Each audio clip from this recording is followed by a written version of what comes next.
भारत पाकिस्तान के बीच तनाव पर पाक के यार तुर्की और अजरबैजान की पोल खुल गई है और चीन की भूमिका तो जगजाहिर है।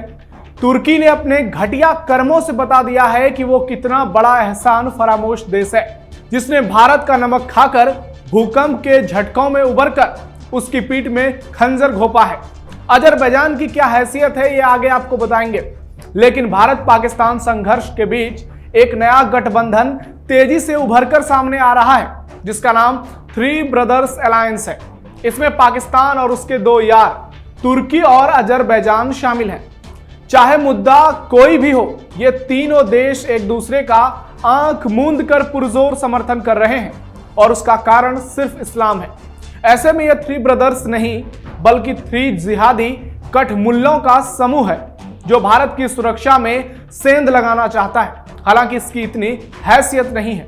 ये जानते हुए भी कि भारत की सत्ता अभी पीएम मोदी के हाथों में है, उसके बावजूद ये अपनी नापाक सोच को अंजाम देने की कोशिश कर रहे हैं। लेकिन भारत सरकार ने इस तिकड़ी के काउंटर के लिए एक खास प्लान तैयार कर लिया है, जिससे पाकिस्तान, तुर्की, अजरबैजान और इनके आका चीन की भी बोलती बंद हो जाएगी। झटका सरपंच साहब को भी लगेगा। डोनाल्ड ट्रंप की बात कर रहा हूं मैं। नमस्कार, आप देख रहे हैं कैपिटल टीवी का स्पेशल शो टर्निंग पॉइंट और मैं हूं आपके साथ नविंदु शेखर झा। आज आपको टर्निंग पॉइंट में बताएंगे कि कैसे नरेंद्र मोदी ने इन तीन जिहादी ब्रदर्स के लिए कब्र खोदने की शुरुआत कर दी है और कैसे ये देश आने वाले समय में भारत के सामने नाक रगड़कर माफी मांगेंगे। भारत के खिलाफ थ्री जिहादी ब्रदर्स का नया गठबंधन, तुर्की, पाकिस्तान और अजरबैजान की नापाक हरकत, पीएम मोदी की जिहादी ब्रदर्स के खिलाफ खास तैयारी, आतंक के समर्थकों को मिट्टी में मिला देगा भारत। पाकिस्तान, तुर्की और अजरबैजान भारत को चुनौती देने के लिए एक साथ काम कर रहा है। 2021 में पाकिस्तान, तुर्की और अजरबैजान ने अजरबैजान की राजधानी बाकू में एक शिखर सम्मेलन का आयोजन किया था। इस सम्मेलन में तीनों देशों के संबंधों को गहरा करने और सैन्य सहयोग को अभूतपूर्व स्तर पर पहुंचाने को लेकर सहमति बनी थी। तीनों देशों ने एक दूसरे के विवादित मुद्दों पर समर्थन देने का भी वादा किया था। तब से इन तीनों देशों के अर्ध गठबंधन को थ्री ब्रदर्स अलायंस कहा जाने लगा। तभी से अंदर खाने ये तीनों नापाक मुल्क चीन के समर्थन से भारत के खिलाफ साजिश रच रहा है और ऑपरेशन सिंदूर के दौरान इस बात की पुष्टि भी हो गई। तुर्की और अजरबैजान ने भारत के ऑपरेशन सिंदूर के बाद से खुलेआम पाकिस्तान का समर्थन किया है। इन दोनों देशों ने बकायदा बयान जारी कर और पाकिस्तान के सियासी नेतृत्व को फोन करके अपना समर्थन जताया। इतना ही नहीं, इन्होंने पाकिस्तान की उस मांग का भी समर्थन किया जिसमें पहलगाम आतंकी हमले को लेकर अंतर्राष्ट्रीय जांच की मांग की गई। तुर्की ने तो ट्रांसपोर्ट विमानों के जरिए पाकिस्तान को सैन्य हार्डवेयरों की सप्लाई भी की।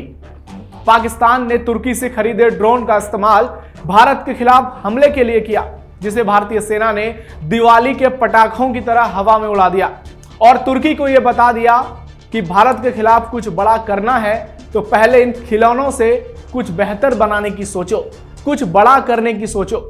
उधर अजरबैजान ने भी यही राग अलापा था। पाकिस्तान की संप्रभुता का समर्थन किया था और कश्मीर पर साथ देने की बात की थी। हालांकि इन मुल्कों की क्या हैसियत है वो पूरी दुनिया को पता है। तुर्की को बर्बाद करने चला है तैयब एर्दोगन। इन तीन जिहादी देशों के गठबंधन के पीछे तुर्की के राष्ट्रपति रेसेप तैयब एर्दोगन की साजिश है। एर्दोगन तुर्की के प्रभाव को उन देशों के साथ संबंध बनाकर बढ़ाना चाहता है जो तुर्की के साथ ऐतिहासिक और सांस्कृतिक संबंध रखते हैं। वो इस्लामी जगत का नया खलीफा बनने का सपना देख रहा है। उसकी कोशिश सऊदी अरब को रास्ते से हटाकर खुद को मुस्लिम देशों का नया लीडर घोषित करने की है, लेकिन वो इस काम में कई बार मुंह की खा चुका है। कई बार उसकी घोर बेइज्जती हो चुकी है। अजरबैजान, तुर्की और पाकिस्तान तीनों ही देश बहुसंख्यक इस्लामी देश हैं। इनके नाजायज गठबंधन से तीनों देशों को फायदा हुआ है। तुर्की के सैन्य समर्थन से 2020 के नागोर्नो करबाख संघर्ष में अजरबैजान को आर्मेनिया को हराने में मदद की। हालांकि आगे आपको बताएंगे कैसे आर्मेनिया ने आजकल अजरबैजान के नाक में भारत की सहायता से दम कर रखा है। लेकिन पहले आपको पाकिस्तान और तुर्की की दोस्ती की कहानी बताते हैं। करीब 75 साल से पाकिस्तान का तुर्की के साथ घनिष्ठ रक्षा संबंध रहा है। इससे पाकिस्तान को क्रूज मिसाइल, ड्रोन और अन्य महत्वपूर्ण सैन्य तकनीक हासिल करने में मदद मिली है। 2021 में तीनों देशों ने सैन्य समन्वय को बेहतर बनाने के लिए 3 भाईजानों का सैन्य अभ्यास भी शुरू किया था। पाकिस्तान, तुर्की और अजरबैजान अपने अपने क्षेत्रीय संघर्षों में भी एक दूसरे का समर्थन करते हैं। इसका मतलब है कि पाकिस्तान कश्मीर पर अपनी नीति का समर्थन करने के लिए इन 2 देशों पर भी निर्भर रहता है। तुर्की ने कई बार संयुक्त राष्ट्र जैसे मंचों पर कश्मीर का मुद्दा उठाया है। हालांकि तुर्की में एर्दोगन सरकार का भारी विरोध फिलहाल हो रहा है। विपक्षी पार्टी के साथ करोड़ों लोग सरकार के खिलाफ सड़कों पर उतर गए हैं और एर्दोगन की हालत खराब हो चुकी है। लेकिन यह अपने नापाक आदतों से बाज नहीं आ रहा है। कैसे तुर्की में इसका विरोध हो रहा है, कैसे लोग बड़ी संख्या में आकर सड़क पर इसका विरोध कर रहे हैं, इस व्यक्ति को यह समझ में नहीं आ रहा है। लेकिन बहुत जल्द इस व्यक्ति की सत्ता जाने वाली है, ये बात आप याद कर लीजिए। भारत के प्लान से होगा तुर्की का सत्यानाश। पीएम मोदी की अगुवाई में भारत पिछले कई वर्षों से पाकिस्तान, तुर्की और अजरबैजान को काउंटर करने के लिए अलग अलग रणनीतियों पर काम कर रहा है। भारत ने पूरी तरह से इनको घेर लिया है। इनमें 3 देशों के दुश्मनों की मदद से लेकर इन्हें आर्थिक तरीके से चोट पहुंचाना भी शामिल है। पाकिस्तान का इरादा तो सबको पता है। भारत कैसे काउंटर कर रहा है वो भी दुनिया देख रही है। लेकिन भारत ने तुर्की को काउंटर करने के लिए उसके सबसे बड़े दुश्मन ग्रीस के साथ रक्षा संबंधों को मजबूत किया है और इसके सूत्रधार भारत के विदेश मंत्री एस जयशंकर हैं। इसके अलावा भारत ने साइप्रस के मुद्दे को भी अंतर्राष्ट्रीय मंचों पर उठाना शुरू किया है, जिसकी जमीन पर तुर्की ने अवैध रूप से कब्जा जमा लिया है। वहीं अब भारत ने तुर्की का संपूर्ण बायकॉट कर उसे बहुत बड़ा झटका दे दिया है। पूरे देश में तुर्की को लेकर लोगों में आक्रोश है और दिल्ली में व्यापारी संगठन कैट की बैठक में तुर्की के साथ व्यापार पर पूरी तरह से प्रतिबंध पर मुहर लग गई, जिसकी पुष्टि दिल्ली की सीएम रेखा गुप्ता ने खुद आकर कर दी।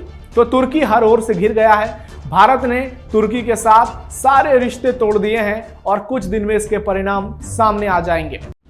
भारत के दांव में फंस गया अजरबैजान। अजरबैजान को काउंटर करने के लिए भारत ने उसके सबसे बड़े दुश्मन आर्मेनिया को 2022 के समझौते के तहत हथियारों का जखीरा दिया है।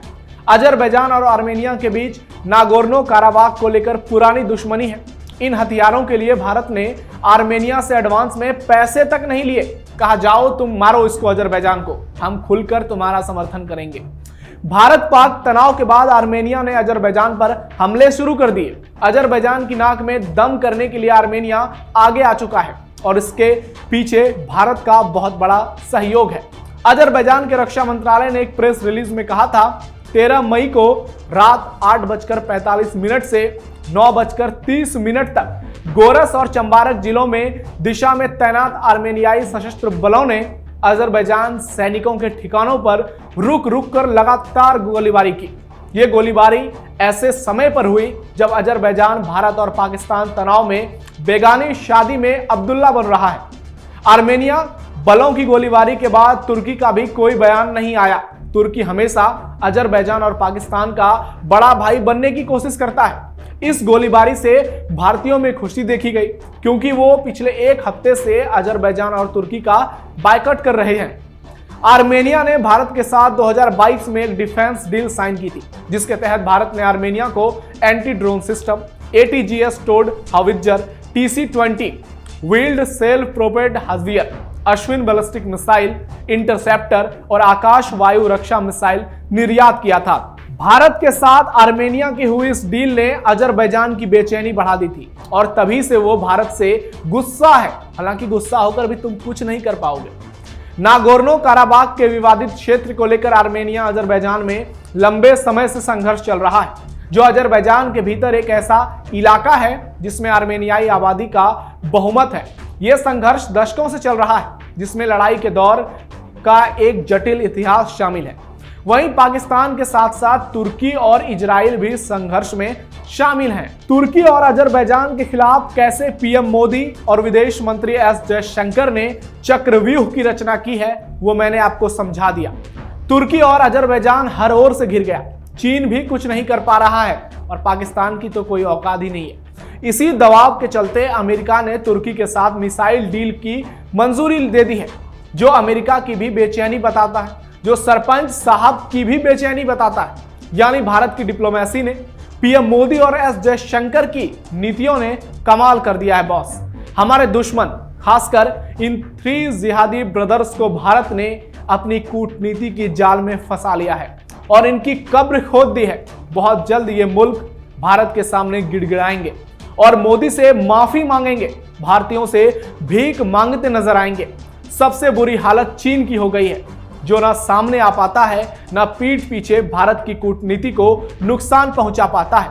पाकिस्तान के साथ उसके अब्बू चीन, भाईजान तुर्की और अजरबैजान की हालत हिंदुस्तान ने खराब कर दी है और सबसे बड़ा नमक हराम तुर्की निकला है, जिसकी भारत ने भूकंप के समय में इतनी मदद की थी कि पाकिस्तान, अमेरिका, चीन ने भी तुर्की की इतनी मदद नहीं की थी। लेकिन कहते हैं नमक हराम तो नमक हराम होता है, एहसान फरामोश तो एहसान फरामोश होता है, और तुर्की वही जिहादी नमक हराम और एहसान फरामोश है।